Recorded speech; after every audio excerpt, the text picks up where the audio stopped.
ओम शांति।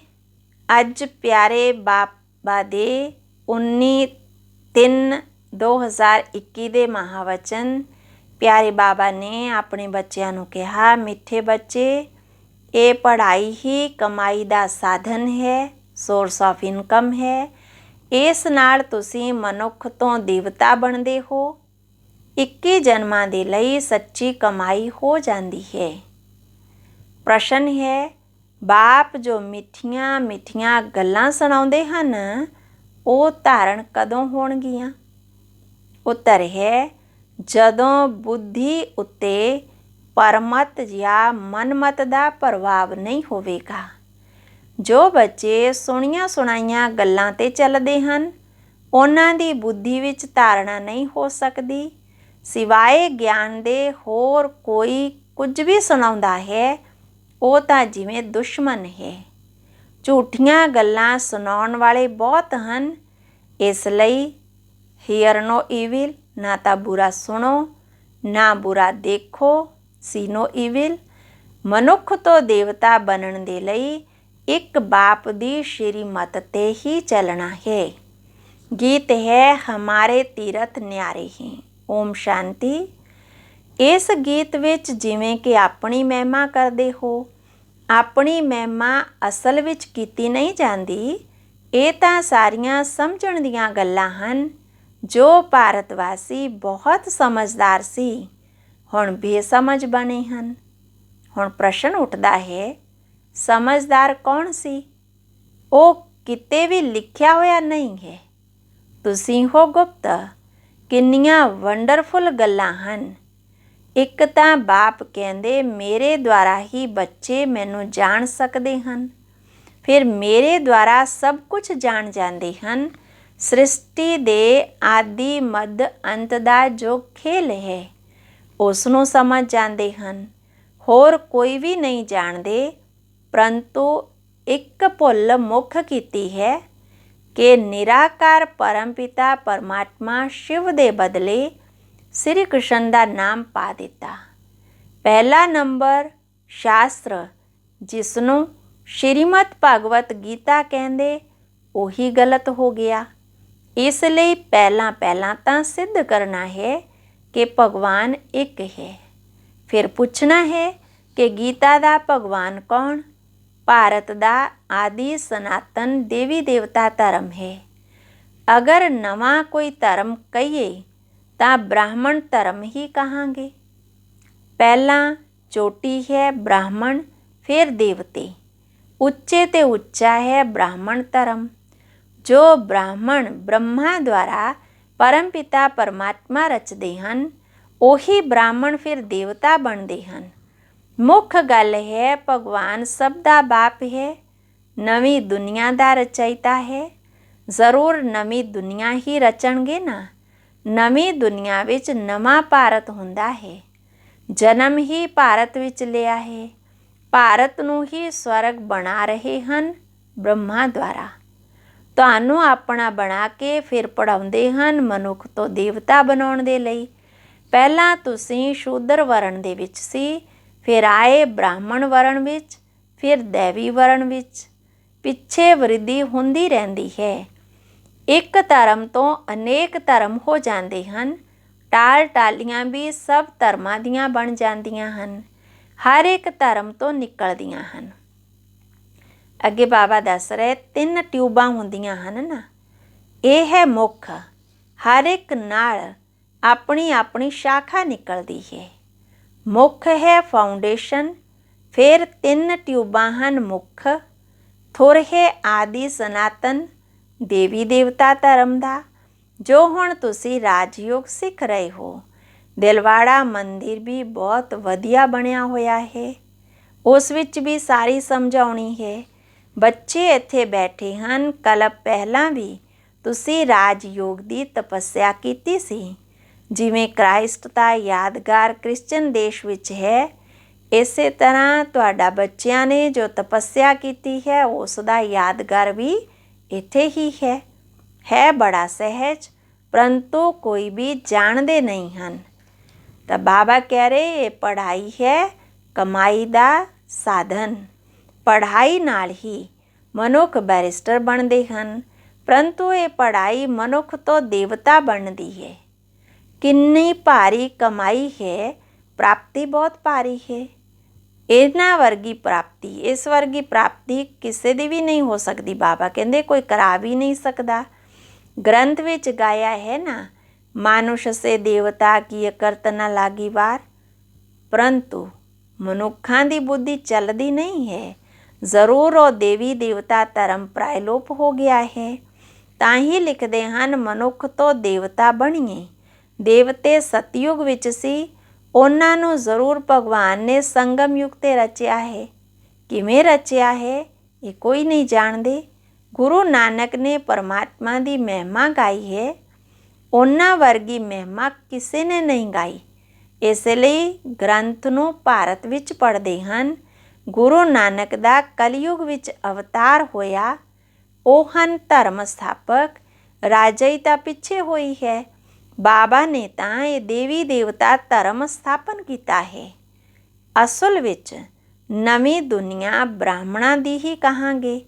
ਬੇਸ਼ੱਕ ਬ੍ਰਾਹਮਣ ਚੋਟੀ ਹਨ, ਪਰੰਤੂ ਰਾਜਧਾਨੀ ਦੇਵੀ ਦੇਵਤਿਆਂ ਤੋਂ ਸ਼ੁਰੂ ਹੁੰਦੀ ਹੈ। ਤੁਸੀਂ ਬ੍ਰਾਹਮਣ ਰਚੇ ਹੋ, ਤੁਹਾਡੀ ਰਾਜਧਾਨੀ ਨਹੀਂ ਹੈ। ਤੁਸੀਂ ਆਪਣੇ ਲਈ ਰਾਜਧਾਨੀ ਸਥਾਪਨ ਕਰਦੇ ਹੋ। ਇਹ ਬੜੀਆਂ ਵੰਡਰਫੁੱਲ ਗੱਲਾਂ ਹਨ। ਮਨੁੱਖ ਤਾਂ ਕੁਝ ਵੀ ਨਹੀਂ ਜਾਣਦੇ। ਬਾਬਾ ਕਹਿੰਦੇ ਹਨ, ਸਾਰੇ ਕਲਪ ਵਿੱਚ ਇੱਕ ਹੀ ਵਾਰ ਮੈਂ ਇਸ ਤਰ੍ਹਾਂ ਆ ਕੇ ਸਮਝਾਉਂਦਾ ਹਾਂ ਅਤੇ ਅਨੇਕ ਧਰਮਾਂ ਦਾ ਵਿਨਾਸ਼, ਇੱਕ ਧਰਮ ਦੀ ਸਥਾਪਨਾ ਕਰਾਉਂਦਾ ਹਾਂ। ਇਹ 5000 ਸਾਲ ਦਾ ਖੇਲ ਹੈ।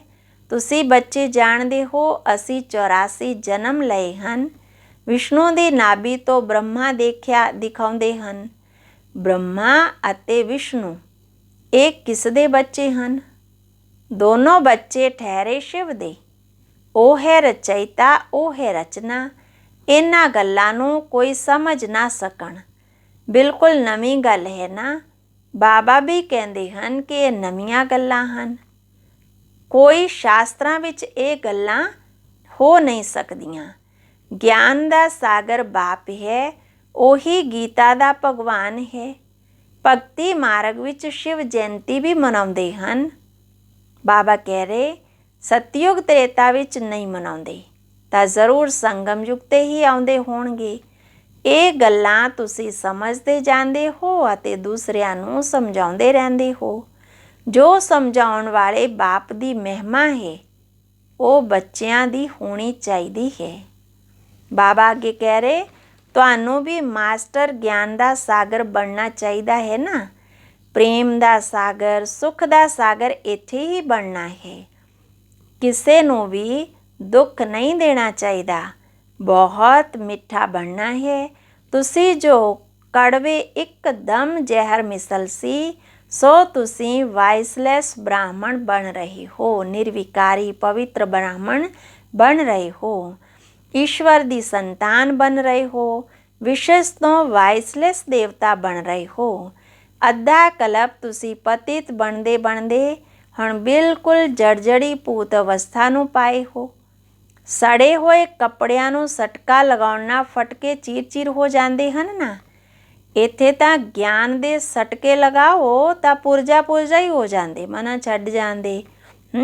ਬਾਬਾ ਕਹਿੰਦੇ ਕੋਈ ਕੱਪੜਾ ਇਸ ਤਰ੍ਹਾਂ ਦਾ ਮੈਲਾ ਹੁੰਦਾ ਹੈ ਜੋ ਸਾਫ਼ ਕਰਨ ਵਿੱਚ ਬਹੁਤ ਟਾਈਮ ਲੱਗ ਜਾਂਦਾ ਹੈ, ਫਿਰ ਉਹ ਵੀ ਹਲਕਾ ਪਦ ਮਿਲ ਜਾਂਦਾ ਹੈ। ਬਾਬਾ ਧੋਬੀ ਹੈ ਨਾ, ਤੁਸੀਂ ਵੀ ਸਾਥ ਵਿੱਚ ਮਦਦਗਾਰ ਹੋ। ਧੋਬੀ ਵੀ ਨੰਬਰਵਾਰ ਹੁੰਦੇ ਹਨ, ਇੱਥੇ ਵੀ ਨੰਬਰਵਾਰ ਹਨ। ਧੋਬੀ ਚੰਗੇ ਕੱਪੜੇ ਸਾਫ਼ ਨਾ ਕਰੇ ਤਾਂ ਕਹਿਣਗੇ ਨਾ, ਇਹ ਤਾਂ ਜਿਵੇਂ ਹਜ਼ਾਮ ਹੈ। ਅੱਜ ਕੱਲ੍ਹ ਕੱਪੜੇ ਸਾਫ਼ ਧੁਲਾਉਣੇ ਸਿੱਖੇ ਹਨ। ਪਹਿਲਾਂ ਪਿੰਡਾਂ ਵਿੱਚ ਤਾਂ ਬਹੁਤ ਮੈਲੇ ਕੱਪੜੇ ਧੁਲਾਈ ਹੁੰਦੇ ਸੀ। ਹੁਣ ਹੁਨਰ ਵੀ ਇਹ ਬਾਹਰ ਤੋਂ ਆਇਆ ਹੈ। ਬਾਹਰ ਵਾਲੇ ਕੁਝ ਇੱਜ਼ਤ ਦਿੰਦੇ ਹਨ, ਪੈਸੇ ਆਦਿ ਦੀ ਮਦਦ ਕਰਦੇ ਹਨ, ਜਾਣਦੇ ਹਨ ਇਹ ਬਹੁਤ ਵੱਡੀ ਬਿਰਾਦਰੀ ਵਾਲੇ ਹਨ। ਹੁਣ ਨੀਚੇ ਗਿਰੇ ਹੋ, ਗਿਰਨ ਵਾਲਿਆਂ 'ਤੇ ਤਰਸ ਪੈਂਦਾ ਹੈ ਨਾ। ਬਾਬਾ ਕਹਿੰਦੇ ਤੁਸੀਂ ਕਿੰਨਾ ਧਨਵਾਨ ਤੁਹਾਨੂੰ ਬਣਾਇਆ। ਦੇਖੋ ਮਾਇਆ ਨੇ ਕੀ ਹਾਲਤ ਕਰ ਦਿੱਤੀ। ਤੁਸੀਂ ਹੁਣ ਸਮਝਦੇ ਹੋ ਅਸੀਂ ਵਿਜੇ ਮਾਲਾ ਵਿੱਚ ਸੀ, ਫਿਰ 84 ਜਨਮ ਲੈ ਕੇ ਬਾਬਾ ਕਹਿ ਰਹੇ 84 ਜਨਮ ਲੈ ਜਾ ਕੇ ਕੀ ਬਣੇ ਹੋ, ਵੰਡਰ ਹੈ ਨਾ। ਤੁਸੀਂ ਸਮਝਾ ਸਕਦੇ ਹੋ ਤੁਸੀਂ ਭਾਰਤ ਵਾਸੀ ਸੋ ਸਵਰਗ ਵਾਸੀ ਸੀ। ਡਰਾਮਾ ਵਿੱਚ ਤੁਸੀਂ ਬਹੁਤ ਪੁਰਸ਼ਾਰਥ ਕਰਨਾ ਹੈ। ਇਹ ਤਾਂ ਬੱਚੇ ਸਮਝਦੇ ਹਨ ਕਿ ਹੁਣ ਸਾਡੀ ਉਹ ਅਵਸਥਾ ਨਹੀਂ ਹੋਈ ਹੈ, ਸਮਾਂ ਲੱਗੇਗਾ। ਕਰਮਾਤੀਤ ਅਵਸਥਾ ਹੋ ਜਾਵੇ ਤਾਂ ਫਿਰ ਸਾਰੇ ਨੰਬਰ 1 ਪਾਸ ਹੋ ਜਾਣ, ਫਿਰ ਤਾਂ ਲੜਾਈ ਵੀ ਲੱਗ ਜਾਂਦੀ, ਆਪਸ ਵਿੱਚ ਖਿੱਟਪਿੱਟ ਚੱਲਦੀ ਹੀ ਰਹੇਗੀ।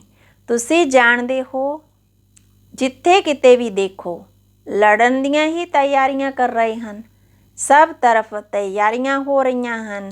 ਤੁਸੀਂ ਜੋ ਕੁਝ ਦਿਵਯ ਦ੍ਰਿਸ਼ਟੀ ਨਾਲ ਦੇਖਿਆ ਹੈ ਉਹ ਫਿਰ ਇਹਨਾਂ ਅੱਖਾਂ ਨਾਲ ਦੇਖਣਾ ਹੈ। ਵਿਨਾਸ਼ ਦਾ ਸਾਖਸ਼ਾਤਕਾਰ ਕੀਤਾ, ਫਿਰ ਜਿਵੇਂ ਅੱਖਾਂ ਨਾਲ ਦੇਖੋਗੇ। ਸਥਾਪਨਾ ਦਾ ਸਾਖਸ਼ਾਤਕਾਰ ਕੀਤਾ, ਉਹ ਵੀ ਪ੍ਰੈਕਟੀਕਲ ਵਿੱਚ ਦੇਖੋਗੇ। ਤੁਸੀਂ ਬੱਚਿਆਂ ਨੂੰ ਬਹੁਤ ਖੁਸ਼ੀ ਹੋਣੀ ਚਾਹੀਦੀ ਹੈ। ਇਹ ਪੁਰਾਣਾ ਤਨ ਹੈ, ਯੋਗੀ ਤੋਂ ਆਤਮਾ ਪਵਿੱਤਰ ਬਣ ਜਾਵਾਂਗੇ। ਯੋਗ ਨਾਲ ਆਤਮਾ ਪਵਿੱਤਰ ਬਣ ਜਾਵੇਗੀ, ਫਿਰ ਇਹ ਪੁਰਾਣਾ ਸਰੀਰ ਛੱਡਣਾ ਵੀ ਹੈ। 84 ਜਨਮਾਂ ਦਾ ਚੱਕਰ ਪੂਰਾ ਹੋਇਆ, ਹੁਣ ਜ਼ਰੂਰ ਸਾਨੂੰ ਨਵੇਂ ਸਰੀਰ ਮਿਲਣਗੇ। ਇਹ ਬੜੀਆਂ ਸਮਝਣ ਦੀਆਂ ਗੱਲਾਂ ਹਨ। ਅੱਛਾ, ਫਿਰ ਬਾਬਾ ਨੇ ਯਾਦ ਪਿਆਰ ਦਿੱਤਾ। ਮਿੱਠੇ ਮਿੱਠੇ ਸਿੱਕੀ ਲੱਦੇ ਬੱਚਿਆਂ ਪ੍ਰਤੀ ਮਾਤਾ ਪਿਤਾ ਬਾਪ ਦਾਦਾ ਦਾ ਯਾਦ ਪਿਆਰ ਅਤੇ ਗੁੱਡ ਮਾਰਨਿੰਗ। ਰੂਹਾਨੀ ਬਾਪ ਦੀ ਰੂਹਾਨੀ ਬੱਚਿਆਂ ਨੂੰ ਨਮਸਤੇ। ਧਾਰਨਾ ਲਈ ਮੁੱਖ ਸਾਰ ਹੈ। ਪਹਿਲਾ, ਇੱਥੇ ਬਾਪ ਸਮਾਨ ਸੁਖ ਦਾ ਸਾਗਰ ਪ੍ਰੇਮ ਦਾ ਸਾਗਰ ਬਣਨਾ ਹੈ। ਸਰਵ ਗੁਣ ਧਾਰਨ ਕਰਨੇ ਹਨ, ਕਿਸੇ ਨੂੰ ਵੀ ਦੁੱਖ ਨਹੀਂ ਦੇਣਾ ਹੈ। ਦੂਸਰਾ, ਸੁਣੀਆਂ ਸੁਣਾਈਆਂ ਗੱਲਾਂ 'ਤੇ ਕਦੇ ਵਿਸ਼ਵਾਸ ਨਹੀਂ ਕਰਨਾ ਹੈ। ਮਨਮਤ ਪਰਮਤ 'ਤੇ ਨਹੀਂ ਚੱਲਣਾ ਹੈ। ਹੀਅਰ ਨੋ ਈਵਿਲ ਸੀ ਨੋ ਈਵਿਲ, ਨਾ ਬੁਰਾ ਸੁਣੋ ਨਾ ਬੁਰਾ ਦੇਖੋ। ਵਰਦਾਨ, ਬ੍ਰਾਹਮਣ ਜੀਵਨ ਦੀ ਨੀਤੀ ਅਤੇ ਰੀਤੀ ਪ੍ਰਮਾਣ ਸਦਾ ਚੱਲਣ ਵਾਲੇ ਵਿਅਰਥ ਸੰਕਲਪ ਤੋਂ ਮੁਕਤ ਭਵ। ਜੋ ਬ੍ਰਾਹਮਣ ਜੀਵਨ ਦੀ ਰੀਤੀ ਨੀਤੀ ਪ੍ਰਮਾਣ ਚੱਲਦੇ ਹੋਏ ਸਦਾ ਸ਼੍ਰੀਮਤ ਦੀਆਂ ਆਗਿਆਵਾਂ ਸਮ੍ਰਿਤੀ ਵਿੱਚ ਰੱਖਦੇ ਹਨ ਅਤੇ ਸਾਰਾ ਦਿਨ ਸ਼ੁੱਧ ਪ੍ਰਵਰਤੀ ਵਿੱਚ ਰਹਿੰਦੇ ਹਨ, ਉਹਨਾਂ ਉੱਤੇ ਵਿਅਰਥ ਸੰਕਲਪ ਰੂਪੀ ਰਾਵਣ ਵਾਰ ਨਹੀਂ ਕਰ ਸਕਦਾ। ਬੁੱਧੀ ਦੀ ਪ੍ਰਵਰਤੀ ਹੈ ਸ਼ੁੱਧ ਸੰਕਲਪ ਕਰਨਾ। ਵਾਣੀ ਦੀ ਪ੍ਰਵਰਤੀ ਹੈ ਬਾਪ ਦੁਆਰਾ ਜੋ ਸੁਣਿਆ ਉਹ ਸੁਣਾਉਣਾ। ਕਰਮ ਦੀ ਪ੍ਰਵਰਤੀ ਹੈ ਕਰਮ ਯੋਗੀ ਬਣ ਹਰ ਕਰਮ ਕਰਨਾ। ਇਸੇ ਪ੍ਰਵਰਤੀ ਵਿੱਚ ਬਿਜੀ ਰਹਿਣ ਵਾਲੇ ਵਿਅਰਥ ਸੰਕਲਪਾਂ ਤੋਂ ਨਿਵਰਤੀ ਪ੍ਰਾਪਤ ਕਰ ਲੈਂਦੇ ਹਨ। ਸਲੋਗਨ ਹੈ, ਆਪਣੇ ਹਰ ਨਵੇਂ ਸੰਕਲਪ ਤੋਂ ਨਵੀਂ ਦੁਨੀਆ ਦੀ ਝਲਕ ਦਾ ਸਾਖਸ਼ਾਤਕਾਰ ਕਰਾਓ। ਅੱਛਾ, ਓਮ ਸ਼ਾਂਤੀ।